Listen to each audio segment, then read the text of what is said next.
అందరికీ నమస్కారం అండి. ఎండమూరి అంతర్ముఖానికి స్వాగతం. ఈరోజు చాలామంది ప్రొఫెషనల్ ఇష్యూస్ మీద తమ క్వశ్చన్స్ అందించారు. అవన్నీ సార్ని అడిగి తెలుసుకుందాం. సార్ నమస్కారం సార్. సార్ చాలామంది వాళ్ళ వర్క్ ప్లేసెస్లో పడుతున్న ఇబ్బందుల గురించి మనల్ని క్వశ్చన్ అడిగారు. ఇందులో ఒక పర్సన్ మన రాము ఎలాగే అడుగుతున్నారు ఏంటంటే, తను బాగా పని చేస్తారంట, తన తోటి కొలిక్స్ ఎవరో పని చేయరంట, ఆ పని అంతా తిన మీద రుద్దుతారంట. సో ఆ పని తప్పించుకుని తిన మీద మొత్తం రుద్దేసి తిన్న ఒక జోకర్లా ట్రీట్ చేస్తున్నారు, అందరూ నా మీద నవ్వుకుంటున్నారు అని చెప్పి తనకు బాధపడుతున్నారు. సో తనకు మీరు ఏం సలహా ఇద్దాం అనుకుంటున్నారు? సాధారణంగా చాలా ఇంట్రెస్టింగ్ విషయం ఏంటంటే, కాలేజీ స్టూడెంట్ తర్వాత ఆఫీస్లో క్లర్క్ పని ఆఫీస్లో ఏదో అవుతాడు కదా. కాలేజీలో ఉన్నప్పుడు అడ్వాంటేజ్ ఏంటంటే, తనకు ఎవరైతే ఫ్రెండ్సో ఆ గ్రూప్లో ఉంటాడు. తనకి లెక్చరింగ్ నచ్చకపోతే వెళ్ళిపోతాడు బయటికి, హ్యాపీగా ఉంటాడు ఆ టైంలో. ఆ క్వార్టరీ అంటే తన గుంపులోనే ఉంటాడు. ఓకే. కానీ ఆఫీసులో తనకి నచ్చని గుంపులో కూడా ఉండాల్సి ఉంటుంది. ఓకే. ఒక 10 మంది ఆఫీసులో పనిచేస్తుంటే 6 నచ్చకపోవచ్చు. కాలేజీలో అట్లా కాదు. అర్థమైంది కదా మీకు నేను చెప్తున్నది? అర్థమైంది సార్. సో ఇటువంటి టైంలో ఒకడు మేధావి ఉండొచ్చు, ఒకడు తెలుగు తక్కువ వాడు ఉండొచ్చు, ఒకడు ఎప్పుడు జోకులు వేసేవాడు ఉండొచ్చు, ఒకడు సీరియస్గా వీళ్ళందరితో కలిసి పనిచేయాలి. ఓకే. ఈ సమిష్టిగా పనిచేయటం అనేది ఏ కాలేజీలో నేర్పరు ఈ పిల్లలకి. అక్కడే ఈ డిఫికల్టీస్ వస్తాయి. నీకు అందరూ పని చెప్పేసేసి వాళ్ళు ఫ్రీగా ఉంటున్నారంటే నీ బాస్ మీద నీకు కంట్రోల్ లేదన్నమాట. కంట్రోల్ అంటే నా ఉద్దేశం, నీవు అందరి పని నువ్వే చేస్తున్నావు అన్న విషయం నీ బాస్కి తెలిసేలా నువ్వు ప్రవర్తించడం లేదనమాట first point. Okay.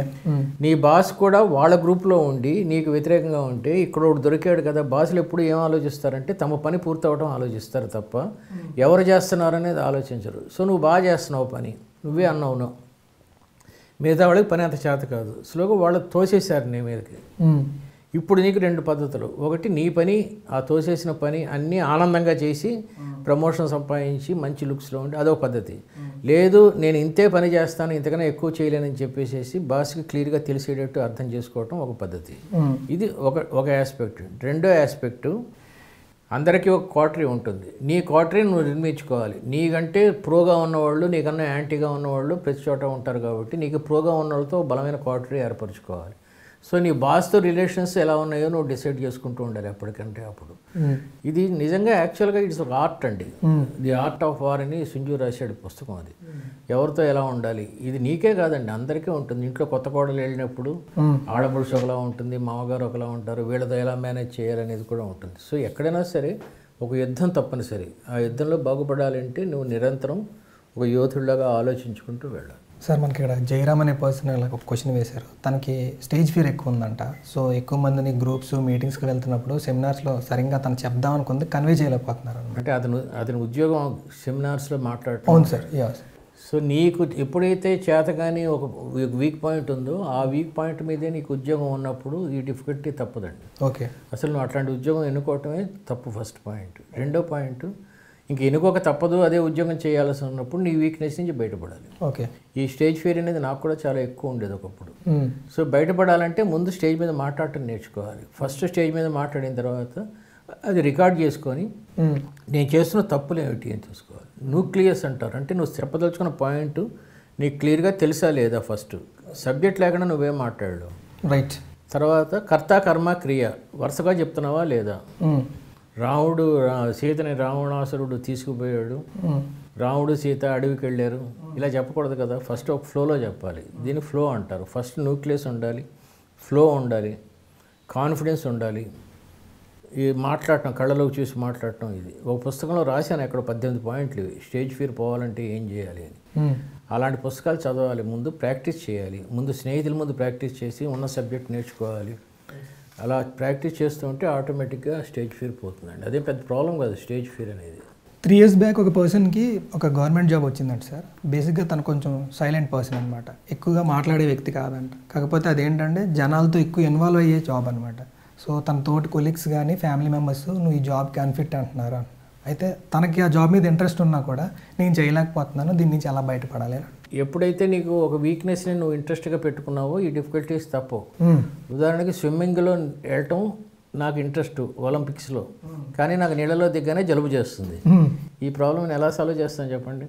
So first దీన్నన్నా బయటపడాలి, ఆ ఇంట్రెస్ట్ అన్నా వదులుకోవాలి. సో ఇంట్రెస్ట్ వదులుకోవడం కష్టం, గవర్నమెంట్ జాబ్ అంటున్నా కాబట్టి. సో ఇదే డెవలప్ చేసుకోవాలి. 10 మందిలో మాట్లాడటం. పబ్లిక్ స్పీకింగ్ వేరు, ప్రైవేట్ స్పీకింగ్ వేరు. ప్రైవేట్ స్పీకింగ్ అంటే నలుగురిలో మాట్లాడటం, పబ్లిక్ స్పీకింగ్ అంటే 4,000 మంది మధ్య మాట్లాడటం. ఓకే. ఈ స్టేజ్ ఫియర్ పోవాలంటే ఇంతకుముందే ఇదే ఎపిసోడ్లో చెప్పాను మీకు ఎలా పోగొట్టుకోవాలో ఏంటో అని చెప్పి. Just practice. ముందు నలుగురితో ప్రాక్టీస్ చేయి, తర్వాత 10 మందితో, తర్వాత 50 మందితో, తర్వాత 100 మందితో. నేను చేసిన విధానం అది చెప్తున్నాను. తర్వాత కొన్ని వేల మంది దగ్గర మాట్లాడుకుంటానికి కూడా నీకు వస్తుంది.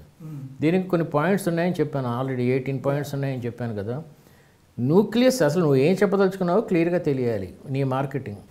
దీన్ని టాక్ ప్రిన్సిపల్ అంటారు. ఎవరితో మాట్లాడుతున్నావు, ఎందుకు మాట్లాడుతున్నావు, ఎలా మాట్లాడుతున్నావు, ఎప్పుడు మాట్లాడుతున్నావు. ఆ మాట్లాడేవాడి తాలూకు స్టేటస్ ఏంటంటే, నువ్వు నీకు దగ్గర వినేవాళ్ళందరూ 1వ క్లాస్ కుర్రోళ్ళు అనుకో, వాళ్ళకి ఎక్కువ జోకులు వేసుకుంటూ చిన్న చిన్న కథలు చెప్తూ చేయాలి.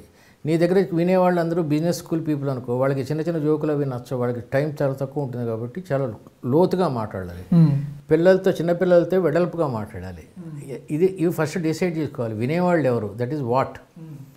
తర్వాత ఎందుకు మాట్లాడుతున్నావు, ఊరికే సుత్తి కబుర్లు చెప్తున్నావా, వాళ్ళకి నువ్వు వినేవాళ్ళు నిజంగా నీతో అట్రాక్ట్ అవుతున్నారా, అబ్బా భలే చెప్తున్నాడే అనేటట్టు ఉన్నారా, ఊరికే సుత్తి కబుర్లు చెప్తున్నావా, ఎందుకు, ఎప్పుడు, ఎలా, ఎక్కడ అనే 4 పాయింట్స్ కరెక్ట్గా తెలుసుకుంటే మీకు బాగా వస్తుంది. Right sir. సార్ మనకి రఘుబాబు గారు ఒక క్వశ్చన్ పెట్టారనమాట. ఏంటంటే గెలిచేవారు విజయాన్ని ఆనందించరు, ఎప్పుడు గెలిచేవాళ్ళు విజయాన్ని ఆనందించరని ఆయనకి ఎలా తీసింది అంటే ఒక ఆయన మీటింగ్లో చెప్పారంట, ఎంతసేపు పని మీదే దృష్టి ఉంటుంది తప్ప గెలిచిన దాన్ని పట్టించుకోరు అని చెప్పి. సో దాని గురించి మీరేమో. పని మీదే దృష్టి ఉంటే అది గెలుపు ఎట్లా అవుతుంది?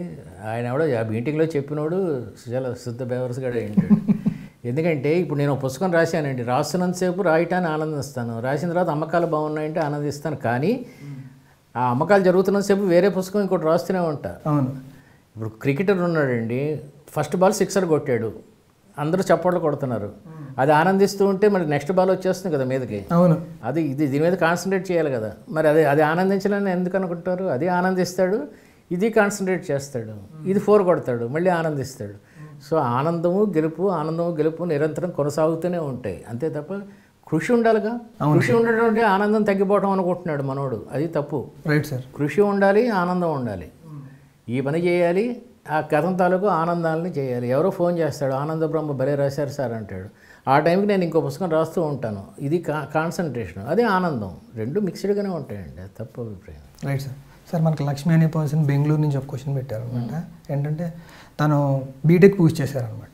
సో రీసెంట్గా సాఫ్ట్వేర్ జాబ్లకి వాటికి అప్లై చేస్తున్నారు. కాకపోతే తనకి నత్తి మూలాన నత్తి మూలాన ఏది త్వరగా కన్వే చేయలేకపోతున్నారు అనమాట. సో చాలా పద్ధతులు అండి, కన్వే చేయలేకపోవడం వేరు, నత్తి ఉండటం వేరు. నత్తి వల్ల కన్వే చేయలేకపోవడం వేరు. ఫస్ట్ పాయింట్, సాఫ్ట్వేర్ జాబ్ నేను చాలా ఇంటర్వ్యూ బోర్డ్స్లో ఉన్నాను కాబట్టి కేవలం నీకు నత్తి ఉంది కాబట్టి నేను సాఫ్ట్వేర్ జాబ్ ఇవ్వను అన్నండి.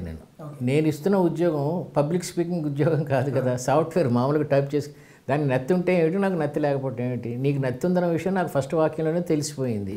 నీ వర్త చూస్తాను తప్ప నీకు నత్తి ఉన్నదనేది డిస్క్వాలిఫికేషన్ అవ్వదు, ఎందుకంటే ఆ జాబ్కి రిక్వైర్మెంట్ లేదు, మాట్లాడే రిక్వైర్మెంట్. ఫస్ట్ పాయింట్ ఇది. రెండో పాయింట్, నత్తి 2 రకాలు, ఫిజికల్, మెంటల్. ఇప్పుడు మీరు కొత్తగా యాంకరింగ్ చేయడానికి వచ్చారు, కొంచెం బెదురు ఉంటుంది. ఫస్ట్ ఎపిసోడ్ మీరు యాంకరింగ్ చేయడానికి, ఇప్పుడు యాంకరింగ్ చేయడానికి ఆ అభివృద్ధి కనబడుతుంది కదా, ఇది మెంటల్గా ఉంటుంది, కొంచెం బెదురు ఇదంతా, ఇది పోతుంది. ఫిజికల్గా నత్తుంది అనుకో, అంటే లోపలే ఎక్కడో డిఫెక్ట్ ఉందనుకో, దాన్ని మేమేం చేయలేము, అసలు ఏ డాక్టర్ని చేయగలడో లేదో నాకు తెలియదు, దీన్ని నువ్వు ఏం చేయలేవు. కానీ మెంటల్ నత్తిని తగ్గించుకోవచ్చు, అది నువ్వు ఆలోచించుకోవాలి. ఫస్ట్ మెంటల్లా, ఫిజికల్ దాని. రెండో పాయింట్ ఏంటంటే నీ జాబ్కి నత్తికి ఏ సంబంధం లేదు, నాకు నత్తి ఉంది అన్న ఫీలింగే నీకు నత్తిని ఎక్కువ చేస్తుంది, అది తగ్గించుకోవాలి. త్రివేది మనల్ని క్వశ్చన్ అడిగారు సార్, ఆఫీస్లో కొలీగ్స్ అప్పు అడుగుతున్నప్పుడు ఇవ్వను అని చెప్పలేక ఇచ్చేస్తున్నారు అనమాట. సో తర్వాత తిరిగి మళ్ళీ తీసుకుందాం అనుకున్న టైంలో వాళ్ళు మొహం చాటేస్తున్నారు. సో నన్ను ఈ తలనొప్పి నుంచి ఎలా బయటపడాలని అడుగుతున్నారు అనమాట. దీన్ని జెంటిల్మెన్ సిండ్రోమ్ అంటారండి.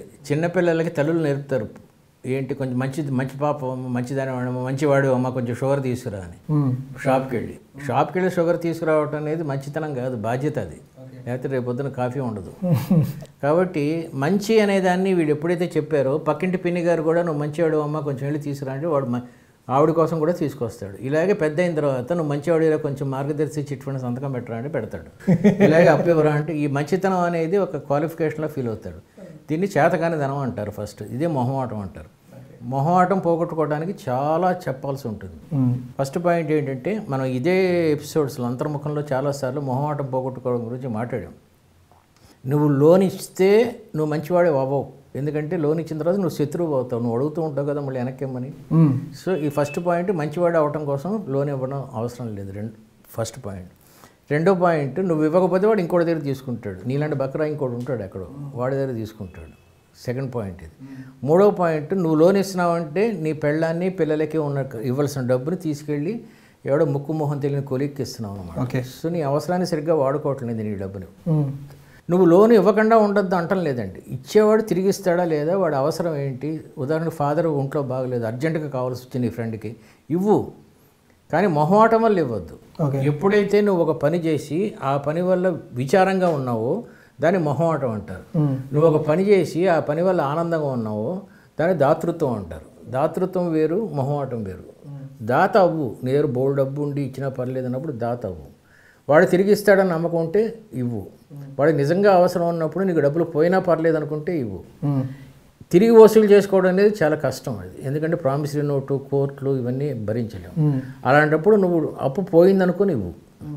లేదు అంటే ఒక ప్రామిసరీ నోటు రాయించుకొని నువ్వు కోర్టుకి వెళ్ళేంత నీకు ధైర్యం ఉండి, లేకపోతే నీ వెనకాల గోండాలు ఉండి వసూలు చేసేవాళ్ళు అవి ఉంటే ఇవ్వు.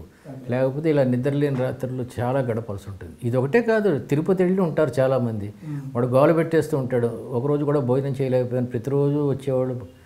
ఎందుకు చెప్పవు వాళ్ళకి నువ్వు క్లియర్గా, కష్టపడుతున్నాను నాకు వద్దు అని. నువ్వు వెళ్ళినప్పుడు హైదరాబాద్లో వాడి ఇంటికి వెళ్తే తప్పకుండా తిరుపతిలో నీ ఇంటికి వస్తాడు వాడు. నువ్వు వెళ్ళినప్పుడే లాడ్జిలో ఉండి నేను లాడ్జిలో ఉన్నానంటే వాడు అంటాడు, ఏంటి హైదరాబాద్ వచ్చి లాడ్జిలో ఉన్నావు అంటే, అవునరా తిరుపతి వచ్చినప్పుడు చచ్చిపోతున్నాను అందరూ మా ఇంటికి, అందుకనే ఈ నుంచి లాడ్జిలో ఉంటాను. నువ్వు ఇండైరెక్ట్గా చెప్తున్నావు అనమాట, నువ్వు మా ఇంటికి ఉండొద్దు, లాడ్జిలో ఉండు తిరుపతి వచ్చినప్పుడు. ఇదంతా లౌక్యం అంటారు దీన్ని, డిప్లొమసీ. అలా ఉండాలి సార్. ఇప్పుడు ఆఫీస్ పాలిటిక్స్ గురించి ఏదన్నా ఒక మంచి కథతో. మంచి కథ ఎందుకు, నా ఎక్స్పీరియన్సే చెప్తాను. ఆఫీస్లో జాయిన్ అయినప్పుడు నేను మంచి సెలబ్రిటీ రైటర్ని. ఓకే. సినిమాలు అభిలాష ఛాలెంజ్. సో అందరూ ఈర్ష్యతో ఉండేవారు. ఎప్పుడైతే ఈర్ష్య ఉందో అక్కడ ద్వేషం ఉంటుంది, అసూయ ఉంటుంది, అన్నీ ఉంటాయి. వాళ్ళు పాలిటిక్స్ ప్లే చేస్తూ ఉంటారు, తప్పులు వెతుకుతూ ఉంటారు. వీడు ఎప్పుడు పని చేయడు, ఇప్పుడు సినిమాల గురించి ఆలోచిస్తుంటాడు. నేను పర్ఫెక్ట్గా పని చేసినా సరే పేరు వస్తుంది. ఈ పాలిటిక్స్లో బెస్ట్ పాయింట్ ఏంటంటే పట్టించుకోకపోవడం. అన్లెస్ నీ కెరీర్కి దెబ్బ తగిలితే తప్ప వాటిని పెద్ద పట్టించుకోకపోవటం. ఎవడేమనుకుంటే ఏమంటాడు, ఫలాలు ఉన్న చెట్టుకే రాళ్ళు తగులుతాయి అనుకోవటం, ఊరుకోవటం. బట్ కెరీర్ మాత్రం జాగ్రత్తగా చూసుకోవాలి. నీ కింద పనిచేసేవాడు నీకు సరిగ్గా పనిచేస్తున్నారా లేదా, నీ పయ్యేవాడు కూడా నీ మీద ఈర్ష్యపడుతున్నాడా ఏంటి అని చూసుకుంటూ జాగ్రత్తగా మేనేజ్ చేసుకుంటూ కామ్గా ఉంటే సరిపోతుంది. సో ఇదండి అంతర్ముఖం. వేరే కాన్సెప్ట్తో మళ్ళీ ఇంకో వారం కలుద్దాం. అంతవరకు సెలవు.